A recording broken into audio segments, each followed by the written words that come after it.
There is a question that burns silently in the depths of many souls who seek God with sincerity. How can I know, without deceiving myself, that my life truly belongs to God? Not just in words, not just in appearance, but in the deepest places, in the secret places, in what no one sees. This is a question that does not arise from intellectual curiosity, but from the most intimate longing of the human heart. A question that emerges when the soul begins to sense that there is an abysmal difference between knowing God and belonging to God, between talking about Him and living in Him, between practicing a religion and experiencing a living relationship with the Lord. Padre Pio used to say that there is a great difference between serving God and belonging to God. Many serve, few surrender themselves, many pray, few abandon themselves, many speak of God, few truly live in God. This distinction is not a judgment, but an observation, full of love. The Capuchin saint knew from his own experience that the path toward true belonging is not a path of exterior perfection, but of interior transformation. It is not about accumulating prayers or devotional practices, although these are valuable. It is about something much deeper, allowing God to penetrate the most hidden layers of being, there where fears, resistances, and secret attachments dwell. And, according to the holy Capuchin's teaching, when a soul begins to truly belong to the Lord, it does not necessarily receive great visions or spectacular exterior signs. The transformation occurs first in the interior, in a silent, progressive way, almost imperceptible to the world, but absolutely evident to heaven. It is like the growth of a seed beneath the earth.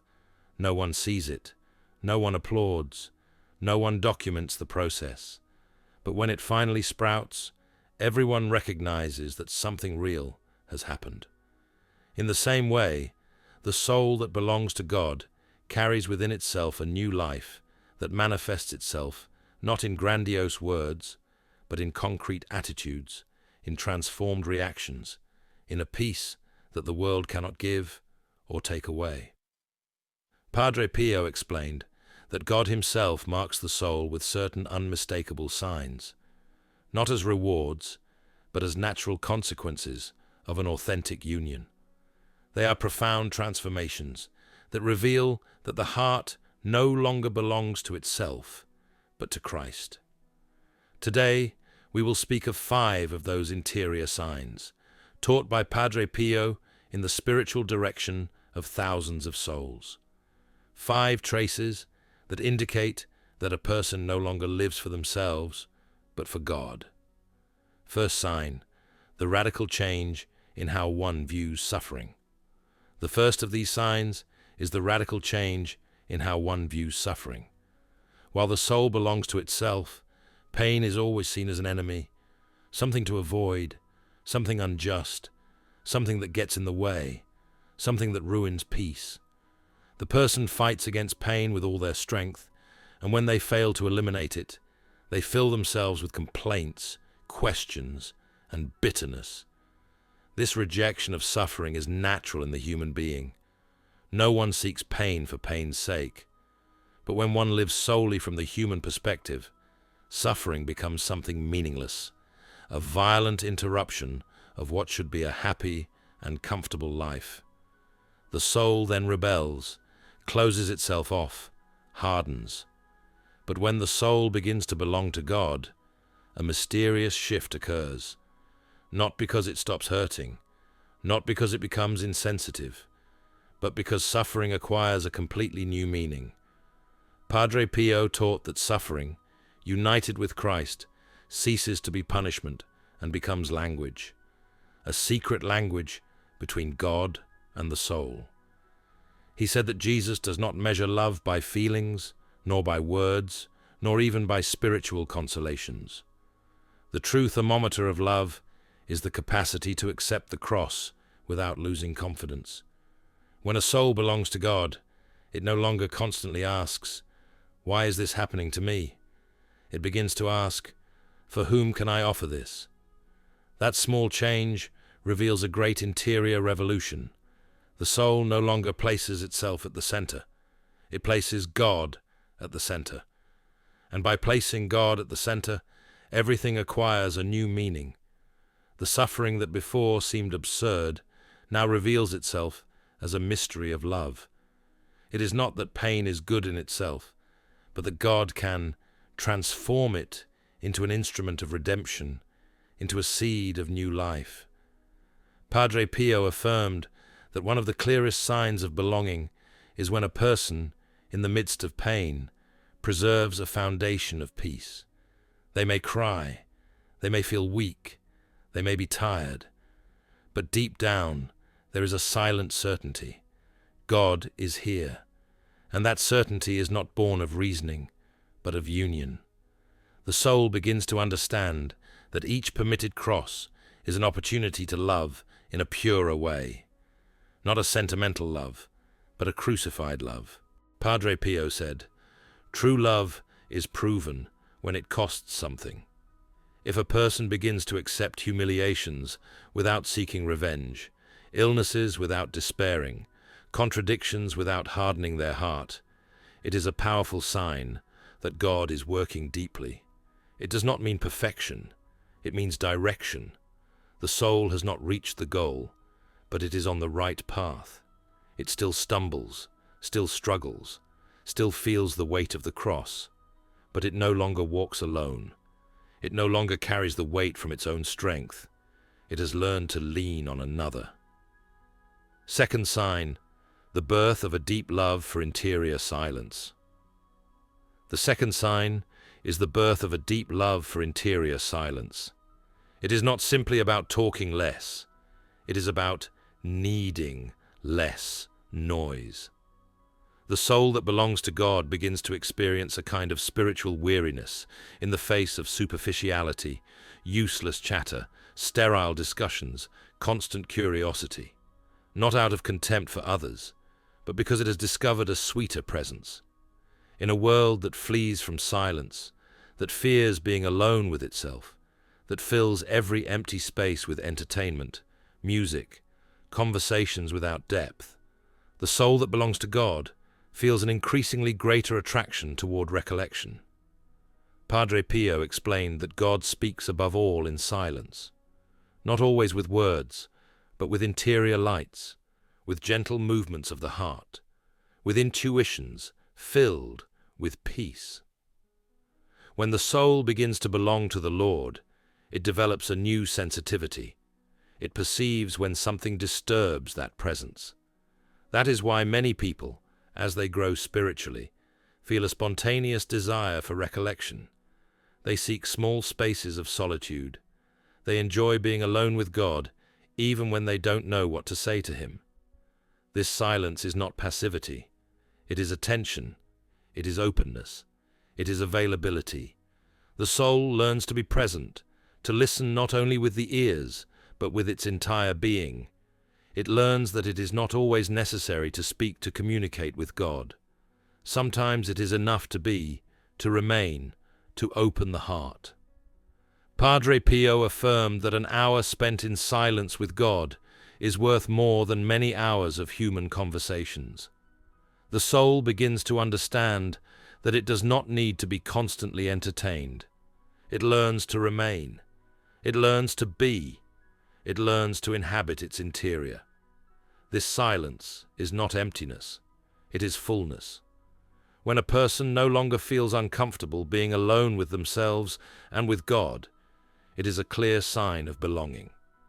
Because only those who have found an interior companionship can live without depending on exterior noise. Third sign, growing clarity in recognizing God's will. The third sign is a growing clarity in recognizing God's will. Padre Pio taught that God does not play at hiding His will from souls who sincerely want to fulfill it. Prolonged confusion usually arises from a divided will. When a person still wants to make their own plan, while at the same time pleasing God, they live in constant struggle. They seek signs, ask for confirmations, consult everyone, but deep down, they remain clinging to their own agenda. They want God to bless their plans, rather than discover God's plans. But when the soul surrenders and says sincerely, "I want what you want, even if it costs me," something unlocks. It does not mean that all decisions become easy, but an interior light appears. Padre Pio described this light as a kind of tranquil certainty. It is not a strong emotion. It is not an audible voice. It is a deep peace that accompanies certain choices. The soul learns to recognize that what comes from God brings peace, even if it is painful.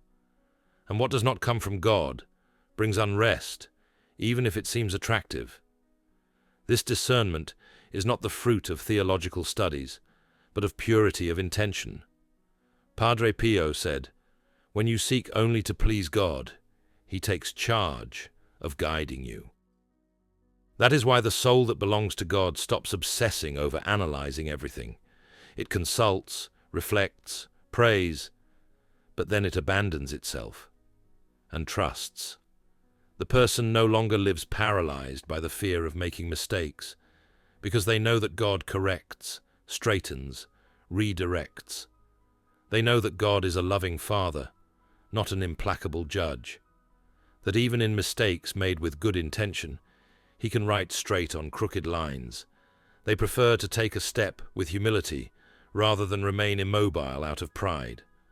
This practical confidence is a precious sign of belonging. Fourth sign, the progressive disappearance of interior fear.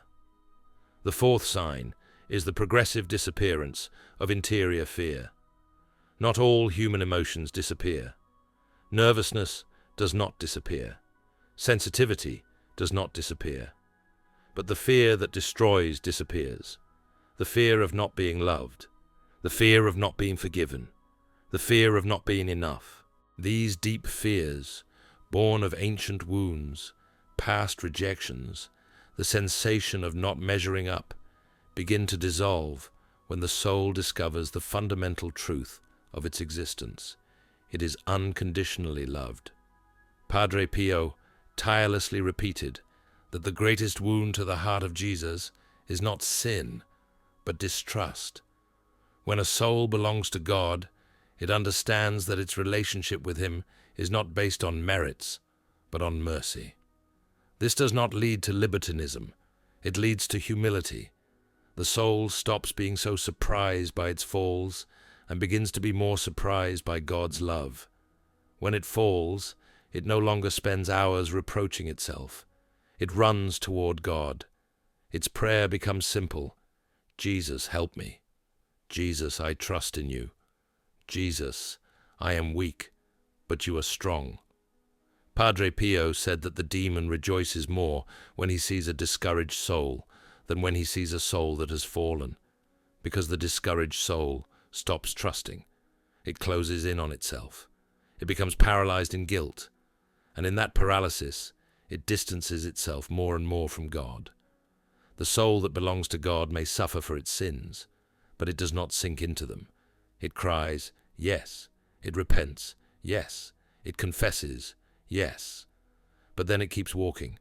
This capacity to get up again and again without losing hope is a seal of belonging. The soul begins to see itself as God sees it, poor, fragile, loved, and this gaze heals deeply. Because when the soul knows itself, loved in its poverty, it stops pretending to be what it is not. It stops wearing masks. It stops acting.